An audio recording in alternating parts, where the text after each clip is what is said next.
De la commission électorale égyptienne s'est donc confirmé d'exclure définitivement 10 des candidats à l'élection de mai. Parmi eux, il y avait 3 favoris. Alors, il s'agit de la candidature du vice-président Omar Souleyman, celle des islamistes Khairat al-Chater et Azem Abou Ismail, des disqualifications écrites ce matin Al-Masri Alioum qui viennent bouleverser le paysage politique égyptien et libérer l'espace pour 2 candidats qui font désormais figure de favoris, l'ancien secrétaire général de la Ligue arabe Amr Moussa et l'ex-membre des frères musulmans Abel Moneim Aboul Foutou, le premier ayant a priori l'avantage sur le second d'après le journal, et notamment parce qu'il serait le plus à même de négocier entre les 2 principales forces politiques du pays, les généraux et les frères musulmans, alors que son rival Aboul Foutou s'est ouvertement opposé aux militaires, ce qu'il fait apparaître désormais comme le candidat des révolutionnaires de la place Tahrir.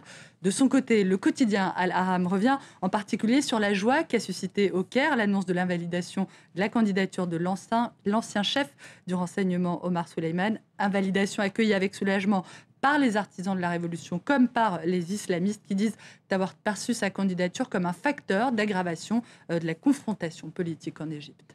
Il est également beaucoup question ce matin de la décision de l'Argentine d'exproprier partiellement la compagnie pétrolière YPF contrôlée par l'Espagnol Repsol. C'est une décision que le quotidien espagnol El País dénonce ce matin comme étant la conséquence, la manifestation du populisme d'intimidation auquel se livrerait Cristina Kirchner. El País qui met toutefois en garde le gouvernement espagnol en lui demandant de ne pas répliquer par une attitude de confrontation brutale et nationaliste. El País décrit l'attitude de la présidente argentine comme une stratégie qui consisterait à débusquer un ennemi extérieur pour justifier ses échecs en matière de politique énergétique. Et le pays qui évoque, tout comme Foreign Policy ce matin, les inquiétudes que l'expropriation de Repsol ne va pas manquer de susciter chez les investisseurs étrangers.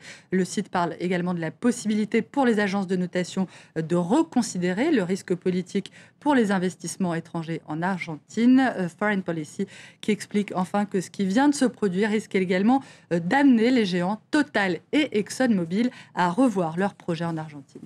Et puis on est exactement 100 jours, Hélène, de l'ouverture des Jeux Olympiques, les JO de Londres.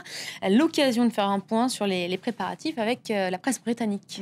Les Jeux sont presque là, mais est-ce que nous sommes prêts se demande ce matin The Independent. Le journal parle de l'enthousiasme tranquille des Londoniens. Beaucoup de commerçants disent leur espoir de voir leur affaire profiter de la manne olympique en ces temps de récession, tandis que d'autres se demandent si l'arrivée des touristes va parvenir à compenser les départs des Londoniens peu soucieux, peu désireux de subir l'agitation de la capitale.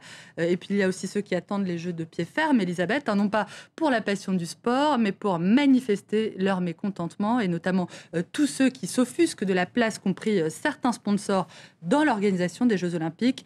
Parmi ces sponsors décriés, on retrouve ce matin Dow Chemical, Rio Tinto et BP, évoqués donc par The Times.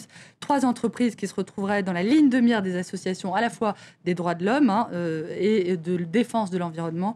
Des associations qui ont déjà fait savoir qu'elles comptaient bien dénoncer certains de leurs méfaits à l'occasion de ces Jeux, comme par exemple le rôle imputé à Dow Chemical dans la catastrophe écologique de Bhopal. C'était en Inde en 1984.